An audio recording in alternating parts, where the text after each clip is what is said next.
결국엔 염색체 이상이 있으면 중간에 이제 유산이 되는 경우들이 많기 때문에 그런 부분들이 결국 나이가 들수록 배아의 염색체 이상 그 빈도가 늘어날 수밖에 없기 때문에 중요한 것 같아요. 이 기형정자가 말이 좀 무섭잖아요. 정상정자가 아닌 정자 이렇게 말하기가 어려우니까 기형정자를 딱 잘라서 말하는데 제일 많이 물어보시는 게 기형아가 나오나요?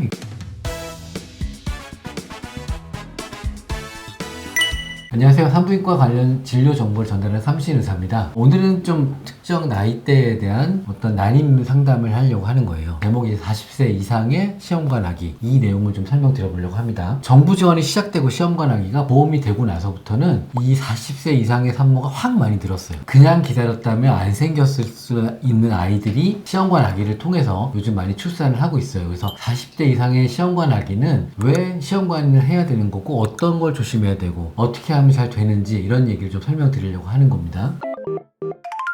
제시해드리는 표가 난소 나이 검사 결과를 보는 거예요. 그래프를 보면 마지막에 훅 떨어지거든요. 그때 훅 떨어질 때가 난소 기능도 약해지고 또 하나 난소 기능이 약해지면 어떤 게 있냐면 착상 기능도 약해져요. 그 난소 기능이 약해지면 착상 기능이 약해지는 게 이유가 있을까요, 선생님? 나이가 들면서 당연히 이제 자궁 쪽에 뭐 근종이나 성근증 같은 자궁 자체의 어떤 질환이 좀 생길 수가 있고요. 그리고 자궁 내막의 어떤 수용성도 좀 떨어지는 것 같아요. 네. 그래서 난자의 질이나 배아의 질이 좋다 하더라도 그걸 받아들이는 자궁의 상태가 좋지 않으면 또 임신율이 떨어질 수밖에 없으니까 그런 부분들이 또 이제 부정적인 영향을 주는 것 같습니다. 그 따라오는 게 난자의 양도 떨어지고 질도 떨어지고 착상률도 떨어지고 그러니까 빨리 좀 서두르는 게 좋다. 그래서 그때쯤 결혼할 것 같다 그러면 미리 얼리는 것도 굉장히 소중할 것 같다. 그렇죠. 그 다음 그래프는요, 난소 나이와 난자에 대한, 난자가 몇 개 채취되는가를 보는 건데 이것도 역시 난소 나이처럼 똑같이 떨어져요. 난자의 양을 나타내는 게 시험관 할 때 난자가 나오는 개수잖아요. 몇 개 정도 나와야 좀 임신 확률이 좋죠, 선생님? 난자 동결을 할 때도 한 15개 이상은 좀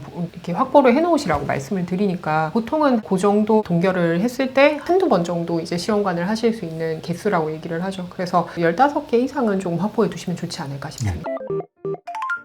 난자의 질하고 따라오는 게 염색체 이상이에요. 염색체 이상이 최근에 많이 중요해졌는데 이게 왜 중요해졌죠, 선생님? 형태학적으로 괜찮은 배아라도 그 안에 어떤 유전물질이나 염색체의 이상을 알 수는 없잖아요. 형태적으로 뭔가 좋은 질의 배아를 넣었다 하더라도 결국엔 염색체 이상이 있으면 중간에 이제 유산이 되는 경우들이 많기 때문에 그런 부분들이 결국 나이가 들수록 배아의 염색체 이상 그 빈도가 늘어날 수밖에 없기 때문에 중요한 것 같아요. 그러니까 이게 검사가 어떻게 시작이 됐냐면 그냥 일식 좋은 배아를 넣었는데 임신이 안 되는 거예요. 또 좋은 배아를 넣었는데 유산이 되는 거예요. 그래서 그 배아의 유산물을 검사해봤더니 염색체 이상이 있어서 요즘에 하는 게 어떤 검사를 하죠? 요새는 그 착상전 유전자 검사라고 해서 PGTA 검사를 하죠. 그래서 한 5일 배아까지 키워서 거기에서 세포의 일부분을 떼어내서 염색체 검사를 하고 선별된 배아를 넣어드리는 과정을 거칩니다. 그거 2개 이상이면 그래서 확보가 가능하니까 또 35세 이상에서는 5일 배아를 몇 개 넣을 수 있죠, 선생님? 35세 이상에서는 5일 배아를 2개까지 넣을 수가 있죠. 그러니까 그 정도만 나오면 임신 확률을 좀 승부를 걸 수 있다. 이렇게 바라보시는 게 좋고 이게 제공해 드리는 표가 그 염색체 이상이에요. 그러니까 내가 아무리 겉으로 멀쩡하더라도 염색체 이상의 확률이 올라가기 때문에 이거는 조금 관리가 필요하고 그래서 이제 배아 확보 전략이 그러니까 그 나이에 따라 다르듯이 40세 이상은 난소 기능도 낮고 위험도 좀 있잖아요. 그래서 어떤 식으로 수정란을 확보하는 게 좋을까요? 몇 차례의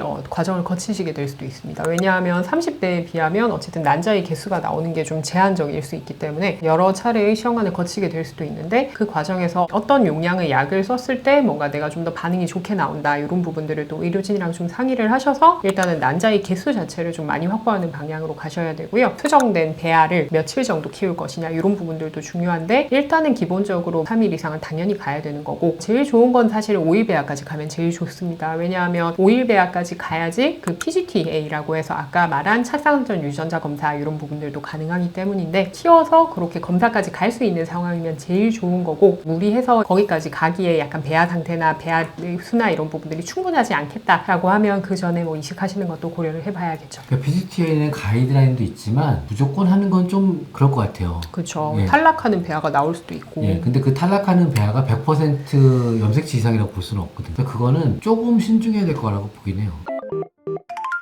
자, 40대 이상의 시험관 아기 성공률은 어떻게 설명드릴까요? 40세에서 42세 정도 사이에서는 회당 12%에서 15% 정도의 성공률을 가지고요. 43세 이상부터는 좀 많이 떨어지기는 합니다. 그래서 3%에서 5% 정도라고 얘기를 하는데 이런 부분들은 당연히 여성분들의 난소 기능이나 자궁 상태에 따라서 편차는 크고요. 이렇게 수치가 말해주는 것처럼 좀 회당 임신율이 좀 낮은 경향이 있기 때문에 아무래도 고령이신 여성분들은 좀 고차수까지 좀 넘어갈 수 있다. 약간 시간 여유를 좀 두시고 그런 이제 시험관 시술을 진행하시면 좋을 것 같습니다. 40세 성공 사례 하나 잠깐 보여드리려고 해요. 보통은 난임 검사가 1.54 나왔고 비타민 D 부족해서 비타민 D 부각. 이 40세 이상에서는요, 뭔가 혈액 검사가 안 좋게 나오면 이거 무조건 교정하면서 가야 돼요. 그래야 난자질도 좋아지고 밸런스를 맞추는 거예요. 두 번째로 또 고위험군이었어요. 결혼 4년차. 결혼 3년차 이상이 왜 고위험군이죠, 선생님? 아기가 언젠가 생기겠지 이런 생각으로 피임을 안 하시고 계셨을 가능성이 높아요. 근데 4년차 정도 됐는데 피임을 안 한 관계에서 임신이 한 번도 안 됐다라는 거는 뭔가 원인이 있을 가능성이 있죠. 부부관계 횟수도 그렇고 여러 가지 그 기회가 많이 줄어들기 때문에 고위험으로 보고 있어요. 그리고 이분은 병원에 오게 되신 게 아버님이 의료계 쪽에 계신데 유산이 되신 거예요. 임신이 됐는데. 나이가 43세인데. 아, 이분도 안 되겠다. 좀 적극적으로 해봐야겠다. 그래서 오셨고 정액검사를 했는데 사진처럼 기형정자가 좀 있었어요. 정액검사하면 제일 많이 물어보는 게 그거예요. 기형정자 꼭 있거든요. 기형정자 있으면은 안 좋은가요? 선생님 어떤가요? 수정능에 좀 영향을 줄 수는 있는데 이 자체가 어떤 유전물질 이상이랑 연관성이 아직 확립이 된 거는 아니기 때문에 자연 임신이나 이런 부분들 가능성은 이렇게 시도하신 기간이 좀 길다고 하면 시술적으로 좀 넘어가시는 거 말씀드리죠. 기형정자가 말이 좀 무섭잖아요. 정상정자가 아닌 정자 이렇게 말하기가 어려우니까 기형정자를 딱 잘라서 말하는데 제일 많이 물어보시는 게 기형아가 나오나요? 이걸 물어보시는 거예요. 맞아요. 기형정자 수정 안 되니까 그리고 또 수정된다고 해도 흘러내리는 경우가 많기 때문에 너무 걱정하실 필요는 없다. 그리고 아까 말씀드렸듯이 수천만 마리 중에 한 마리니까 기형정자가 수정에 사용될 확률은 굉장히 낮다. 난소기능 검사는 다행히 1점대가 나왔어요. 의외로 우리나라 40세 평균 난소기능 검사가 1점이에요. 1. 그런데 난임병원에 오시는 분들 보면 1보다 낮게 나오잖아요. 그 1이 되신 분들은 사실 병원에 안 오는 거예요. 그러니까 일반 전반적인 인구를 얘기한 거지 난임 환자를 대상으로 한 게 아니기 때문에 이 평균의 함정이 여기서 나타나는 거예요. 그러니까 실제로 난임 환자는 난소기능이 좀 더 낮게 나온다, 평균보다. 이렇게 보시면 되겠죠. 근데 나팔관 초형술인데 당연히 잘 뚫렸고 시험관을 첫 번째 진행을 했어요. 이 내막 굉장히 이쁘죠? 예, 좋네요. 예, 그래서 이분은 착상력은 좋을 것 같아요. 그러니까 착상력에 대해서 고민을 좀 덜 했어요. 모아가는 전략으로 3일 배아를 동결을 했고요. 그 다음에 이분이 바로 더 빨리 하고 이식하고 싶으신 거예요. 그래서 2차 시험관을 했죠. 근데 2차 시험관에서 어떤 일이 생겼냐면 공란포가 나온 거예요. 난자 횟수가 안 됐어요. 이게 아까 말씀하셨듯이 잠깐 좀 쉬는 게 좋다. 그래서 한번 뽑고 나서는 한 달 정도는 쉬고 하자. 그래서 이분은 2달인가 3달을 쉬고 난소기능 강화하는 주사 쓰고 이런 걸 했죠. 그래서 3차 시험관을 하고 세 번째는 6개 나왔어요. 많이 나오게 하고 수정시켜서 2개 동결을 했고요. 타임랩스처럼 괜찮은 거를 계속 모아서 딱 3개 만들었죠. 40세 이상에서는 3일 배아를 3개 이상 늘 수 있잖아요. 초음파로 가이드를 하고 걔네들을 확인하고 보조부하술까지 하고 어떻게 보면 난임병원에서 할 수 있는 시술들은 다 한 거죠. 그걸 하고 진행을 했고 임신 확인을 했는데 첫 번째 피검사가 194가 나왔어요. 이게 100 이상 나와야 되잖아요, 보통. 근데 만약에 30 이렇게 나오면 어떻게 할까요, 선생님? 한 2차, 3차 피검사까지는 좀 봐야 되는 거고 그 이틀 정도의 간격을 두고 2배 이상은 잘 오른다라고 하면 사실 좀 보기도 하는데 좀 많이 부족하다 싶으면 뭐 주사로 좀 보강을 하거나 호르몬 보강을 하거나 이렇게 하기도 하죠. 좀 낮으면 저희가 하는 게 뭐냐면 선생님 말씀하셨듯이 주사를 써서 좀 착상 환경을 좋게 만들고 또 초음파를 봐서 내막도 괜찮은지 확인하고 그래서 좀 더 잘 끌어올려요. 이게 이제 보통 난임병원하고 그냥 보통 병원의 약간 차이라고 보시면 되겠어요. 이분 그렇게 해서 면역도 떨어졌었는데 이 면역도 중화항체 쓰면서 졸업하셨어요. 내년에 태어날 나이인데 몇 개월이 걸렸냐면 9개월이 걸렸어요, 거의. 근데 어떤 느낌이 들었냐면 만약에 이분이 시험관 아기를 하지 않았으면 이 아이를 못 만났을 것 같은 거예요.